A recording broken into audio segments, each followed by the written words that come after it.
Hello friends, I am Piyush Besaniya, maths teacher. Welcome to my YouTube channel. આજના લેક્ચરમાં ધોરણ 10 chapter number 1 વાસ્તવિક સંખ્યાઓ વિશે આપણે અભ્યાસ કરવાના છે, જેની અંદર આપણે આજે ભણવાના છીએ એક્સરસાઇઝ નંબર 1.3 એનો સમ નંબર 1. સાબિત કરો કે વર્ગમૂળ 5 અસમય સંખ્યા છે. આપણે એવું સાબિત કરવાનું છે કે વર્ગમૂળ 5 અસમય સંખ્યા છે. જ્યારે આપણે ધોરણ 9માં ભણતા હતા ત્યારે આપણે સમય સંખ્યા અને અસમય સંખ્યા વિશેનો આપણે અભ્યાસ કર્યો કે કેને સમય સંખ્યા કહેવાય, કેને અસમય સંખ્યા કહેવાય. હજી આપણે નેક્સ્ટ લેક્ચરમાં વધારે થોડોક સમય અને અસમય સંખ્યા વિશેનો અભ્યાસ કરવાના છીએ. પણ અત્યારે આપણે જાણીએ જ છીએ કે વર્ગમૂળ 5 અસમય છે. તો આ વર્ગમૂળ 5 અસમય છે એ આપણે સાબિત કરવાનું છે. પણ ધોરણ 10ની અંદર તમે અત્યાર સુધી નથી ભણ્યા એવી એક તદ્દન નવી રીતથી આપણે સાબિત કરીશું કે વર્ગમૂળ 5 અસમય છે. કેવી રીતે સાબિત કરાય જોઈએ? આન્સર લખીએ આનો કે ધારો કે આપણને સાબિત કરવાનું કીધું છે કે વર્ગમૂળ 5 અસમય છે, પણ આપણે એનાથી થોડુંક વિરુદ્ધ ધારશું.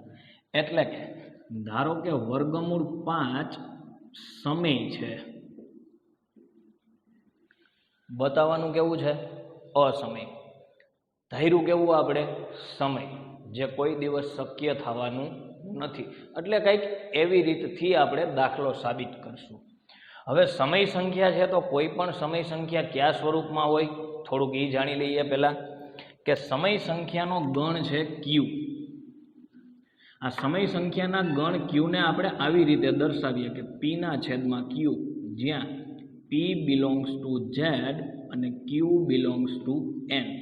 એટલે કે કોઈ પણ સંખ્યા આપણને સમય સંખ્યા અંશ છેદમાં આપી હોય તો પી છે એ આપણે ઝેડમાંથી લઈએ છીએ અને ક્યુ છે એ આપણે એનમાંથી લઈએ છીએ. ઘણી વખત સંખ્યા આપણને આપી હોય 3 તો આપણને વિચાર આવે કે સર આ સમય છે. હા, એ સમય જ છે, કેમ કે એના છેદમાં કાંઈ નથી તો 1 છે, જે સંખ્યા પીના છેદમાં ક્યુ સ્વરૂપમાં જ છે. એવી જ રીતે અહીંયા વર્ગમૂળ 5 મેં સમય સંખ્યા ધારી લીધી છે. બીજી એક સમય સંખ્યા લઈએ. હું તમને એવું કહું કે 25 છેદમાં 15, તો આ એક સમય સંખ્યા છે. પણ આ સમય સંખ્યાનું અતિ સંક્ષિપ્ત સ્વરૂપ કરીએ, એટલે કે જ્યાં સુધી આમાં સામાન્ય અવયવ હોય તો આ સામાન્ય અવયવને આપણે દૂર કરવો પડે. એટલે કે છેદ ઉડાડીએ તો આનો જવાબ આપણને મળે 5/3.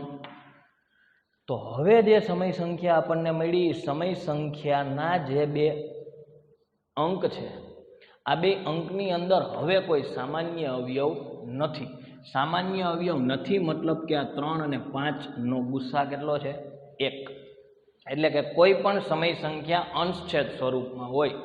હવે બધા જ આવા દાખલા એકી સાથે આપણે ભણીએ કે ધારો કે વર્ગમૂળ 5 સમય છે, એટલે વળી પાછું આપણે ધારી લઈશું કે વળી ધારો કે વર્ગમૂળ 5 બરાબર એના છેદમાં બી. તમે પીના છેદમાં ક્યુ સ્વરૂપમાં લઈ શકો, એના છેદમાં બી, એક્સના છેદમાં વાય, કોઈ પણ ચાલે. તો આ એના છેદમાં બી આપણે સંખ્યા ધારી. જેમ મેં અહીંયા સંખ્યા છેદ ઉડાડેલી છે, એટલે કે અહીંયા એ અને બીમાં કોઈ સામાન્ય અવયવ છે નહીં, ત્યારે એનો જવાબ વર્ગમૂળ 5 આવ્યો છે. તો આ એના છેદમાં બી છે, જ્યાં ગુસ્સા કોનો ગુસ્સા? આ એ અને બીનો ગુસ્સા કેટલો છે? 1. તો આ વાત ખાસ મહત્વની છે આ દાખલામાં. ધીમે ધીમે હવે ગણિતના નિયમથી આપણે આગળ વધીએ કે પહેલું બી આ બાજુ ભાગાકારમાં ગણિતના નિયમથી આ સાઈડ આવે તો ગુણાકારમાં, એટલે કે વર્ગમૂળ 5b બરાબર એ. વર્ગમૂળ દૂર કરવા માટે, દાખલો સરળતાથી આપણને સમજાય એટલા માટે, આ દાખલાની રીત જ છે, માટે બંને બાજુ વર્ગ કરીએ કે વર્ગમૂળ 5b² બરાબર એનો વર્ગ. કાઉન્સમાં લખી દઈશું કે જેથી કરીને સમજી શકાય કે બંને બાજુ વર્ગ કરતા. તો બે બાજુ આપણે વર્ગ કરી દીધો છે. વર્ગનું સાદુરૂપ આપીએ કે વર્ગમૂળ 5નો વર્ગ 5 બી વર્ગ બરાબર એ વર્ગ. થોડુંક તમને સમજાય એટલા માટે આ બે પદને આવી રીતે આપણે બદલાવીએ કે એ વર્ગ બરાબર 5 બી વર્ગ. હવે અહીંથી દાખલાની તમને એક લીટી સમજાઈ જાય એટલે આખો દાખલો એકદમ સરળ છે. હું તમને સમજાવીશ, જુઓ કેવી રીતે. કે એ વર્ગ બરાબર 5 બી વર્ગ. આવી રીતે તો આપણને ખબર નથી પડતી, એટલે હું એક અંક લઉં. જુઓ ધ્યાનથી સમજજો કે હું એક અંક લઉં 100. આ 100 ને ઘણા બધા અવયવ હોય, પણ એમાંથી મારે તમને જે સમજાવવું છે એવા અવયવ કહું. આને આપણે લખી શકીએ 5 ગુણ્યા 20. લખાય કે ન લખાય? હા તો કયો? હા. ત્યારબાદ બીજી એક સંખ્યા લઈએ 225. આની અંદર 5 હોય. 5 આનો એક અવયવ છે અને 5 વડે ભાંગીએ એટલે આપણને જવાબ મળે 45. ચેક કરી જુઓ. હવે જુઓ કે 100 બરાબર 5 ગુણ્યા 20. એનો મતલબ થાય કે 5 છે એ 100નો અવયવ છે, 20 છે એ 100નો અવયવ છે. એવી જ રીતે 225. 5 છે એ 225નો અવયવ છે, 45 છે એ 225નો અવયવ છે. એની જ જેવું મને અહીંયા દેખાય છે કે એ વર્ગ બરાબર 5 ગુણ્યા કંઈક છે. કંઈક એટલે હું અહીં બી વર્ગ કહીશ. ધ્યાનથી સમજજો કે એ વર્ગ બરાબર 5 ગુણ્યા બી વર્ગ. આવું આપણને અહીં મળ્યું છે બધું સરખું? હા. હવે જોજો કે અહીંયા 5 છે ને એ 225નો અવયવ છે. આપણે 45 20 અહીંયા બી વર્ગ, એનું કોઈ કામ નથી. જેનું કામ છે એ લખશું. માટે અહીંયા લખાય કે તેથી 5 એ 225નો અવયવ છે. એવી જ રીતે અહીં લખાય કે 5 એ 100નો અવયવ છે. લખાય કે ના લખાય? આ તો કયો? હા. જો 5 એ 225 યાદ કરો કોનો વર્ગ છે? 15નો વર્ગ છે. એટલે કે 15ના વર્ગનો અવયવ છે. અહીંયા 5 એ 10ના વર્ગનો અવયવ છે. તો આ બે લીટી ઉપરથી મને કહી દો કે અહીંયા શું લખાય? શું લખાય? કે 5 એ વર્ગનો અવયવ છે. આપણે નથી લખતા કે 15 બરાબર 5 ગુણ્યા 3, એટલે આપણે એમ કહીએ 5 15નો અવયવ છે, 3 15નો અવયવ છે. પણ અહીંયા જેનું કામ છે એટલું જ કે 5 એ વર્ગનો અવયવ છે. માટે હું ખાસ એક લાઈન અહીંયા લખીશ કે તેથી 5 એ વર્ગનો અવયવ છે. હવે જો 5 એ વર્ગનો અવયવ હોય તો શું થાય? ધ્યાનથી પાછું જુઓ એક વખત કે 5 15ના વર્ગનો અવયવ છે. જો 5 15ના વર્ગનો અવયવ હોય તો અહીંયા આપણને ચોખ્ખું દેખાય છે કે 5 એ 15નો અવયવ છે કે નથી? છે જ.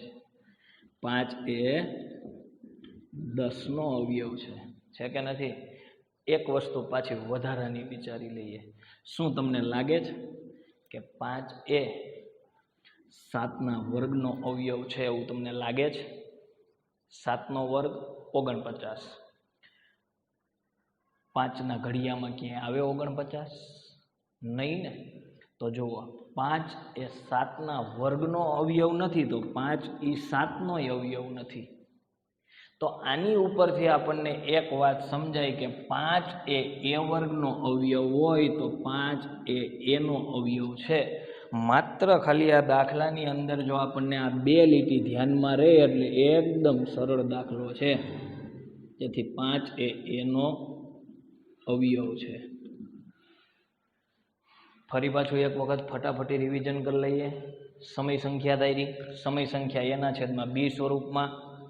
અહીંયા ગણિતના નિયમો જ છે, પણ એ વર્ગ બરાબર 5 બી વર્ગ એટલે એ વર્ગ બરાબર 5 ગુણ્યા કંઈક અંક છે.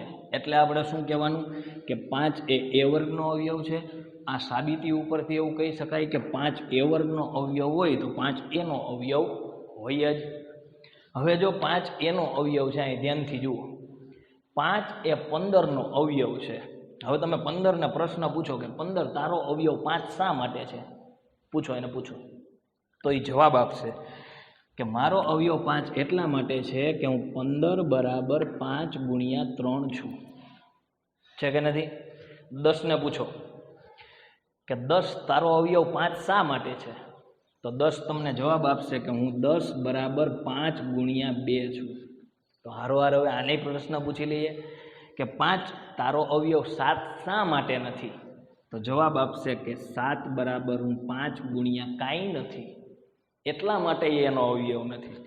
તો તમે સમજો કે 5 જેનો જેનો અવયવ હોય એના ગુણાકારમાં કંઈક ને કંઈક સંખ્યા હોય. તો અહીંયા એ બરાબર 5 ગુણ્યા કંઈક ને કંઈક સંખ્યા હોય. હવે એ સંખ્યા શું છે એ આપણને ખબર નથી. તો એ સંખ્યા આપણને ખબર નથી એટલા માટે આપણે અહીંયા ધારી લઈશું કંઈક આની ઉપરથી. ધારો કે શું, ધારો કે એ બરાબર 5 ગુણ્યા કંઈક, કંઈક નથી ખબર એટલે ધારો કે સી, ગણિતમાં કંઈ પણ ધારી શકાય, આપણે સી ધારીએ. અહીંયા લખી દેશું કે C belongs to capital N, એટલે કે સીની જગ્યાએ 1 2 3 4 5 કોઈ પણ સંખ્યા હોઈ શકે. તો આ 5નો ગુણિત થાય. બસ દાખલો હવે પૂરો થવાની તૈયારીમાં છે. આ કિંમત મૂકીએ આમાંથી કોઈ પણ સમીકરણમાં, જેમાં સમીકરણ 1 છે એમાં તમને સૌથી સરળ રહેશે. આમાં મૂકો, આમાં કોઈ પણમાં મૂકી શકાય. તો સમીકરણ 1માં કિંમત મૂકીએ. જ્યાં દેખાય છે આપણને એ ત્યાં લખશું 5c, બાકીનું એમનું 5b વર્ગ બરાબર એની જગ્યાએ 5c વર્ગ.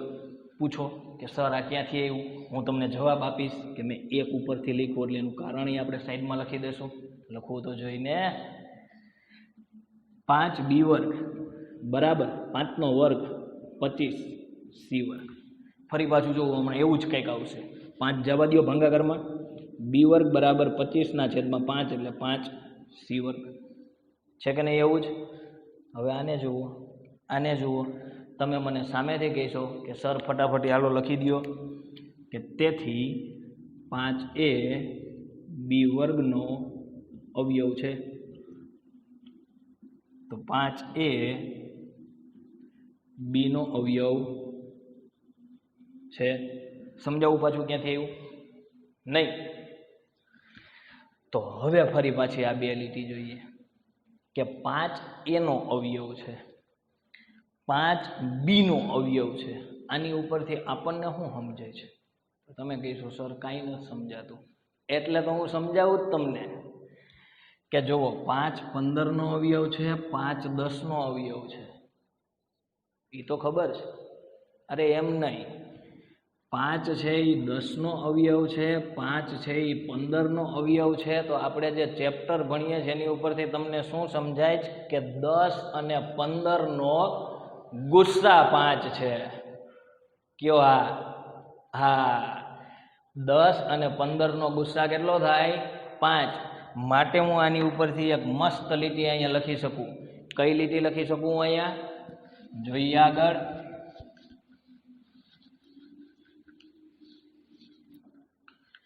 કે તેથી ગુસ્સા, કોનો કોનો ગુસ્સા? એ અને બી નો ગુસ્સા કેટલો છે? 5. 5 એનો અવયવ છે, 5 બી નો અવયવ છે. ગુસ્સા એ બી કેટલો છે? 5. પરંતુ જ્યારે દાખલાની શરૂઆત કરી ત્યારે ગુસ્સા એ બી કેટલો હતો? 1. દાખલો પૂરો થઈ ગયો તો ગુસ્સા કેટલો થઈ ગયો? 5. એમ શું ગણિતમાં બદલે કાંઈ? ના બદલે કાંઈ. માટે આપણને વિરોધાભાસ મળે છે.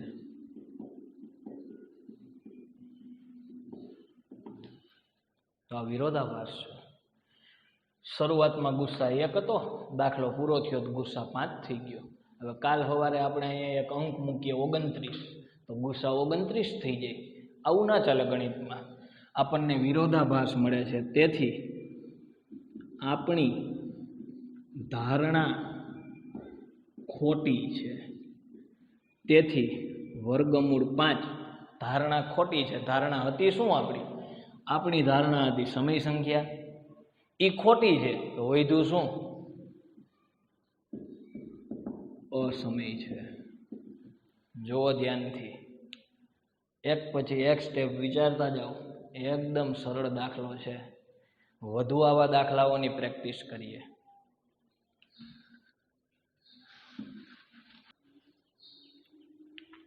હવે જોઈએ દાખલા નંબર 2 કે સાબિત કરો કે 3 + 2 વર્ગમૂળ 5 અસમય છે. સાબિત કરો કે 3 + 2 વર્ગમૂળ 5 અસમય છે. આની પહેલાનો દાખલો આપણે જોયો કે વર્ગમૂળ 5 અસમય છે. ધ્યાનથી સમજજો. શું ધારવાનું, શું લખવાનું, તમને બધું પહેલા દાખલામાં શીખી ગયા. ફરી પાછું રિપીટ કરીએ. આન્સર ધારો કે, શું ધારીએ કે 3 + 2 વર્ગમૂળ 5 સમય છે. આ સંખ્યાને આપણે ધારી લીધી.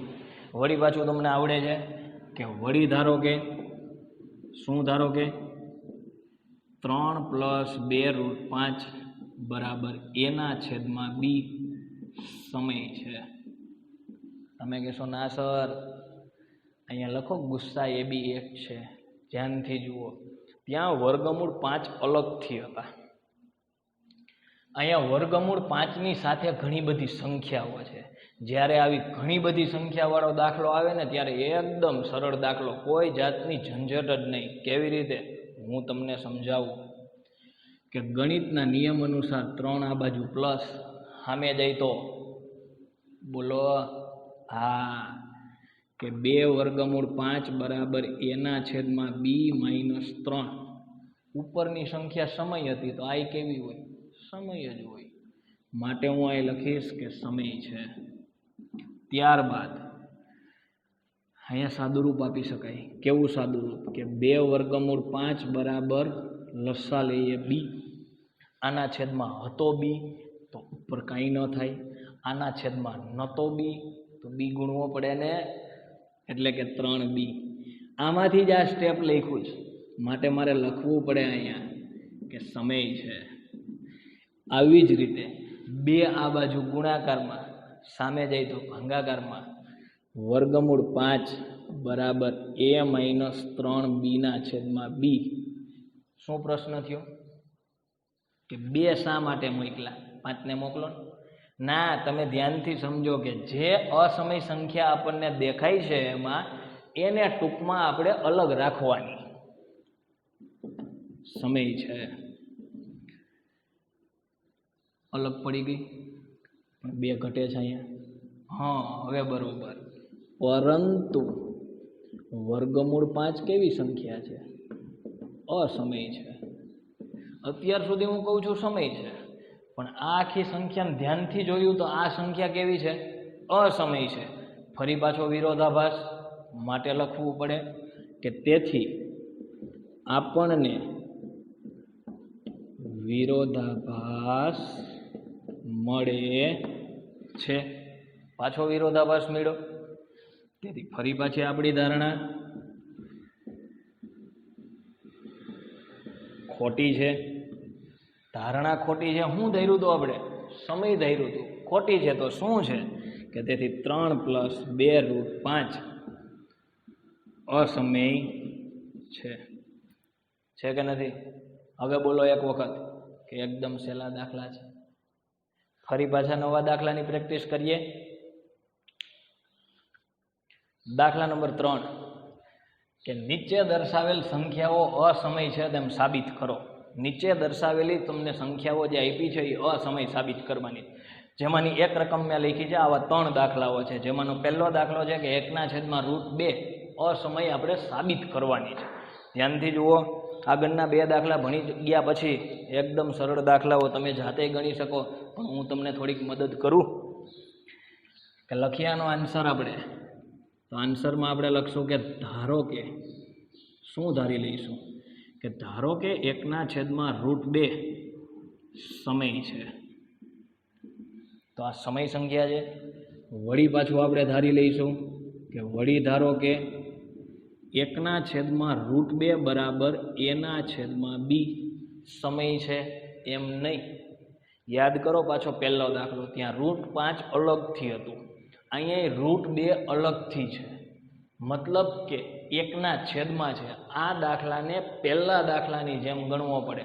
તો તમને યાદ આવી ગયું. શું યાદ આવ્યું? હા, કે લખો સર કે જ્યાં ગુસ્સા એ બી બરાબર 1.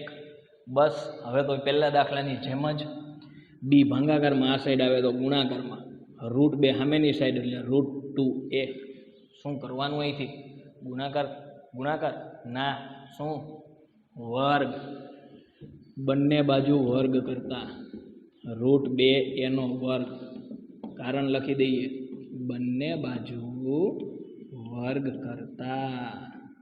બે બાજુ વર્ગ કરીએ, બી વર્ગ. રૂટ 2 નો વર્ગ 2a વર્ગ. શું દેખાય છે અહીંથી?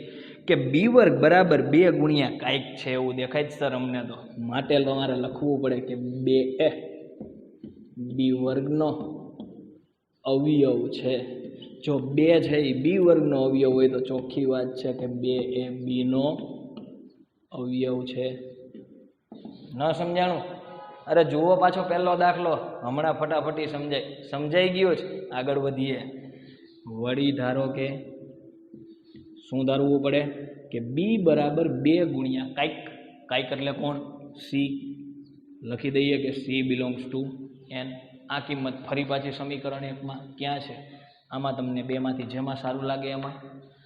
આને કહીએ સમીકરણ 1. તો હું અહીં લખીશ બીની જગ્યાએ 2c નો વર્ગ બરાબર 2c આખા કૌંસનો વર્ગ અને 2a વર્ગ. પૂછો મને ક્યાંથી લખીએ એવા સર? હું તમને જવાબ આપીશ કે 1 ઉપરથી લખ્યું. જુઓ હા, વર્ગ કરીએ 2 નો વર્ગ 4 c વર્ગ બરાબર 2a વર્ગ. 4 ને સામે નહીં, 2 ને આ સાઈડ લઈ આવવા પડે. એટલા માટે એક સ્ટેપ લખીએ અહીંયા, 4 2c² બરાબર a વર્ગ. બેને આમ બદલાવીને લખું એટલે તમને સમજે. ડાયરેક્ટ સમજાતું હોય તો ચાલે. માટે આપણે અહીં લખશું કે a વર્ગ બરાબર 2c વર્ગ. શું સમજાય એની ઉપરથી? કે સર a વર્ગ બરાબર 2 ગુણ્યા કાંઈક છે. માટે આપણે અહીં લખશું કે 2a a વર્ગનો અવયવ છે. જો 2a વર્ગનો અવયવ હોય તો 2a એનો અવયવ છે. શું સમજાય છે આપણને આમાંથી? કે સર 2a નો અવયવ છે, 2b નો અવયવ છે. મતલબ કે સર ગુસ્સા એ બી 2 છે. શરૂઆતમાં દાખલામાં ગુસ્સા કેટલો હતો? 1. દાખલો પૂરો થયો તો ગુસ્સા કેટલો થયો? 2. તેથી આપણને વિરોધાભાસ મળે છે. આ તો વિરોધાભાસ છે. તેથી આપણી ધારણા ખોટી છે. ધારણા ખોટી છે એટલે એનો મતલબ એમ કે 1ના છેદમાં રૂટ 2 આપણે કેવું થયું હતું? સમય. ધારણા ખોટી છે તો કેવું હોય? અસમય છે. ત્યારબાદ દાખલા નંબર 3 ની અંદર બીજા 2 દાખલાઓ 2 અને 3 આનો અભ્યાસ કરીએ. એકદમ સરળ. રકમ જોઈને જ તમને ખબર પડી ગઈ હશે કે સર આ દાખલાઓ તો સહેલા કહેવાય, કેમ કે જે વર્ગમૂળ આપણને આપ્યા છે એની બાજુમાં કંઈક અંક છે. સાચા છો તમે? જુઓ, ધારી લઈએ અહીંયા કે ધારો કે 7 વર્ગમૂળ 5 સમય છે. 7 વર્ગમૂળ 5 સમય છે એટલે એનો મતલબ વળી પાછું ધારવું પડે. વળી ધારો કે 7 વર્ગમૂળ 5 બરાબર a ના છેદમાં b સમય છે. ગુસ્સાવાળું ના આવે ને? હમણાં તમને આગળ કીધું મેં કે જ્યારે અસમય સંખ્યાની બાજુમાં સમય સંખ્યા કોઈ સ્વરૂપે હોય, ગુણાકાર સ્વરૂપે કે સરવાળા બાદબાકી સ્વરૂપે, તો શું કરવાનું? હા, વર્ગમૂળ 5 ને અલગ રાખીએ. એના છેદમાં 7 સામે જાય એટલે 7ના છેદમાં b સમય છે. બસ પૂરો થઈ ગયો દાખલો. પરંતુ વર્ગમૂળ 5 અસમય છે. તેથી આપણને શું થાય છે? આપણને વિરોધાભાસ મળે છે. જો આપણને વિરોધાભાસ મળતો હોય તો એનો મતલબ એમ કે આપણે જે ધાર્યું છે એ એકદમ ખોટું હોય. આપણી ધારણા ખોટી છે. આપણી ધારણા ખોટી છે એટલે એનો મતલબ થાય કે 7√5 અસમય જ હતું.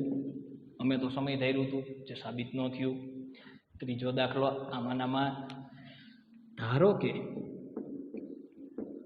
6 + √2 સમય છે. શું કરવાનું? વળી ધારી લેવાનું કે વળી ધારો કે શું ધારો કે વળી ધારો કે 6 + √2 બરાબર a/b સમય છે. 6 આ બાજુ સરવાળામાં સામે જાય તો બાદબાકીમાં √2 બરાબર a/b - 6 સમય છે. ડાયરેક્ટ અહીંથી કહી દઈએ કે √2 અસમય છે તો પણ ચાલે, પણ એક સ્ટેપ લખીએ વધારે કે √2 લસા લઈએ 6 નહીં b, તો b સામે જાય a - 6b સમય છે. શું લખવાનું? પરંતુ √2 અસમય છે, તેથી આપણને વિરોધાભાસ મળે છે. તેથી આપણી ધારણા ખોટી છે અને તેથી 6 + √2 અસમય છે. બોલો હવે કે સર એક્સરસાઇઝ 1.3 તો એકદમ સહેલી છે. ફરી પાછા મળશું એક નવા જ વિડીયો સાથે.